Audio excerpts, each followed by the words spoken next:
참 예수님,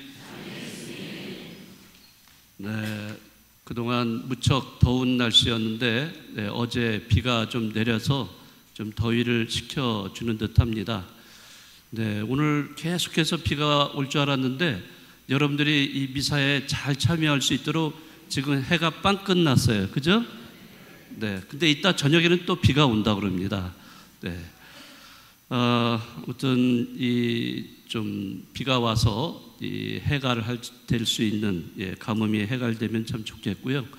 지방에는 좀 이제 홍수라든지 그렇게 또 큰 손해를 끼치는 그런 일도 있지 않을까 생각이 들어서 잘 지나갈 수 있기를 바랄 뿐입니다. 자, 오늘 마르코복음 여러분들과 함께 묵상하겠습니다. 오늘 복음에서 보면은 풍랑을 만난 배가 뒤집힐 위험에 처해 있는데 그 배 안에는 예수님과 제자들이 있었어요. 그런데 예수님은 거기서 주무시고 계셨어요. 자, 그런 상황에서도 주무시고 계시고 제자들은 굉장히 당황을 하고 이제 이거 풍랑이 너무 커가지고 배가 뒤집히면 다들 죽을 거 아니냐 이런 두려움에 휩싸입니다. 자, 그런 장면을 보면서 우리는 이 갈릴레아 호수, 사실은 호수라고 하지만은 가보신 분은 아시겠지만 거기는 바다같이 굉장히 넓어요.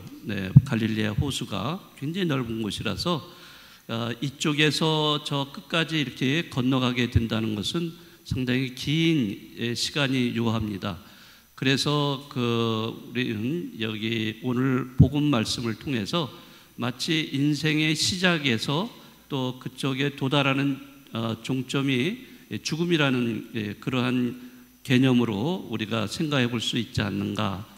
그래서 인생의 시작에서 저쪽 인생의 종점이라는 죽음까지 건너가는 것이 우리의 인생이다. 그래서 어떻게 보면 인생의 축소판이라고 할 수 있습니다. 우리는 이렇게 건너가면서 목적지까지, 죽음이라는 목적지까지 도달하면서 그 가운데서 살아가면서 어느 때는 기쁨과 어느 때는 행복을 맛보지만은 또 그것보다는 더 많이 우리가 체험하는 것은 우리가 고통이라든지 어떤 불행 이런 것들을 더 많이 체험하면서 살아가는 것이 우리의 인생이 아닌가 생각을 합니다. 자, 오늘 여러분이 들으신 제1독서는 욥기에 관한 이야기입니다. 욥기는 여러분이 아시겠지만은 고통의 신비에 관한 이야기를 들려주는 책입니다. 구약에, 물론 신약에서도 마찬가지지만 많은 사람들이 하느님을 어떻게 생각했냐면 좋은 일을 착한 일을 한 사람에게는 상을 주고 나쁜 일을 한 사람, 악한 일을 한 사람에게는 벌을 주는 하느님, 즉 다시 말해서 상선벌하게 하느님으로 믿어 왔었어요. 그런데 이 욥기에서는 그것을 완전히 뒤집어 놓는 아주 큰 그러한 맥락을 이루고 있습니다. 사실 이제 욥을 보면은 욥이라는 사람은 정말 하느님에 대한 굳은 믿음을 가진 사람이에요. 그래서 의로운 사람으로서 좋은 일을 많이 하고 그렇게 사는 사람인데 어느 날 갑자기 이 욥에게 불행이 닥쳐옵니다. 그래서 자기 자식이 10명이나 있었는데 순식간에 지붕이 무너져가지고 10명이 다 깔려가지고 죽어버려요. 그것뿐만 아니라 온 재산을 다 잃어버리게 돼요.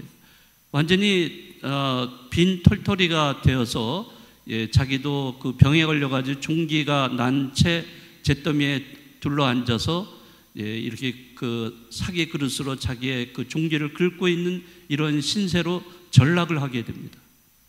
그렇게 그래도 잘 살았던 그 욥이었는데 도대체 무슨 잘못을 했길래 이런 벌을 받을 수 있는가? 그래서 이 욥은 하느님께 하느님, 제가 왜 이런 고통을 받고 있습니까? 라면서 이렇게 항의도 하고 그렇습니다. 욥이 커다란 잘못이라든지 어떤 죄를 지었다면 마땅히 그것에 대한 벌을 받는 것은 당연하다라고 생각을 했을 텐데 오직 욥은 하느님만을 정성껏 믿었습니다. 그분의 뜻에 따라 살아온 그런 참 신앙이었는데 그 하느님의 너무 가혹하게 대하는 것이 아닌가, 이렇게 해서 그분의 뜻이 무엇인지 잘 모르겠다는 이러한 어떤 의문에 처하게 됩니다. 그래서 오늘 이 욥기 38장은 바로 그 하느님이 고통받고 있는 욥에게 마침내 말씀을 건네세요. 그래서 폭풍 속에서 말씀을 하십니다. 자, 그 말씀은 하느님이 창조하신 모든 것을 창조하셨지만 이제 오늘 그 독서의 부분은 바다에 관한 겁니다. 바다, 창조된 바다에 대해서 말씀을 하십니다. 하느님이 왜 바다를 창조하셨는지, 어떤 방식으로 바다가 움직이고 있는지, 이런 연약한 인간, 한계를 갖고 있는 인간은 그 하느님의 뜻을 완전히 결코 이해할 수 없다는 겁니다. 어떻게 한계를 갖고 있는 인간이 무한하신 하느님의 뜻을 다 알겠어요? 하느님 창조 세계의 아주 극히 일부분에 지나지 않는 거예요. 우리가 알고 있는 것, 우리가 경험하는 것은 아주 작은 부분에 해당됩니다. 그걸 가지고 하느님, 그 크나크신 무한한 하느님을 우리가 어떻게 알겠어요? 자, 그럼에도 사람들은 고통을 겪을 때 하느님을 원망하고 어느 때는 하느님께 항의하면서 몸부림칩니다. 여러분이 잘 알고 계시는 그 가톨릭 작가였던 박완서 작가라고 아시죠? 네, 이미 작고하신 지 오래되셨는데 그분은 살아생전에 많은 고통을 겪으신 분입니다. 자, 부모보다 자식이 먼저 죽는 것을 뭐라고 그러냐면 참척이라는 말을 씁니다. 그래서 이 참척의 고통이다, 정말 어떤 고통보다도 아픈 그러한 고통을 참척의 고통이라고 그래요. 바로 이 박완서 작가는 바로 이러한 고통을 겪은 분입니다. 그래서 그 남편을 잃었는데 그 남편을 잃은 지 몇 개월이 지나서 자기 외아들마저도 교통사고로 잃어버리게 됩니다. 자, 이 억장이 무너지는 고통을 겪으면서 하루하루 목숨을 부지하는 것조차도 아들에게 살아있다는 죄책감이 드는 거예요.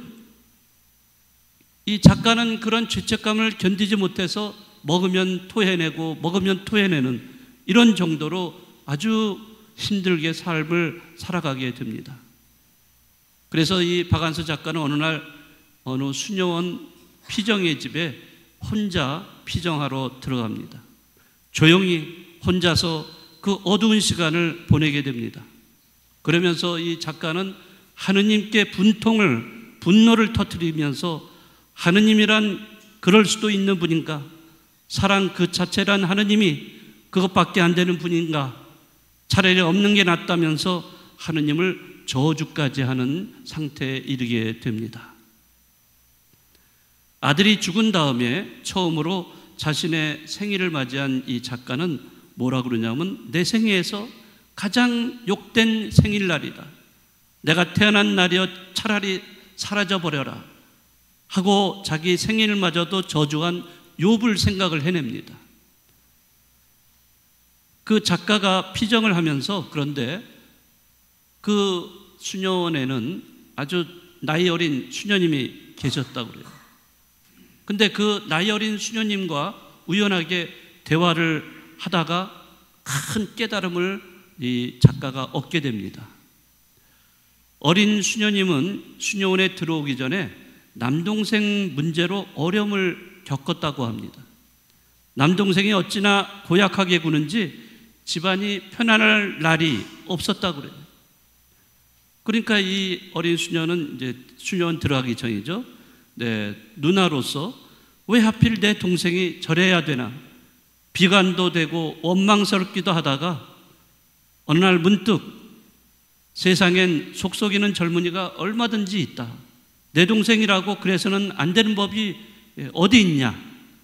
내가 뭐간데?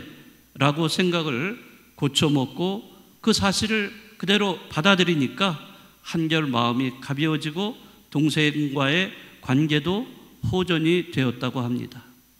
자, 이런 체험을 갖고 있던 이 어린 수녀가 박완서 작가의 방을 어느 날 청소를 하게 되었는데 아주 작은 일로 그분과 언쟁을 하게 되었다고 합니다. 그래서 이 박완서 작가는 수녀님한테 미안해요. 아시다시피 제가 아들을 잃고 요새 정신이 없어서 실수를 했네요. 누구라도 젊은 아들을 잃고 나면 하면서 이렇게 변명을 했다고 합니다. 그런데 그 당돌한 젊은 수녀는 그것을 용서하지 않고 이렇게 대꾸를 했다고 합니다. 왜? 자매님의 아들은 죽으면 안 되는 거예요? 네. 너무 지금 상태가 안 좋은 이런 작가에게 아주 가슴이 후벼 파는 그런 말을 던져버린 거예요. 그 다음날 이 박완서 작가는 그 수녀를 낳아버렸다고 합니다. 괘씸해서가 아니라는 것, 모욕적이어서도 아니었다는 것, 그 작가는 깊이 깨닫고 치유돼서 나온 것이었어요. 그 모진 말 한마디가 그분이 스스로 둘러친 유폐의 벽을 깨부순 것입니다. 그리고 그분은 우리에게 이렇게 말을 합니다. 그 지독한 고통 속에서도 우리는 얼마나 교만할 수 있는가, 이런 말을 한 거예요. 네. 누구나 고통을 당하면 그 고통에 매몰돼 버려서 자기 세계 안에만 머물게 되는 게 대부분입니다. 자, 오늘 제1독서 욥기에서도 욥도 그랬어요.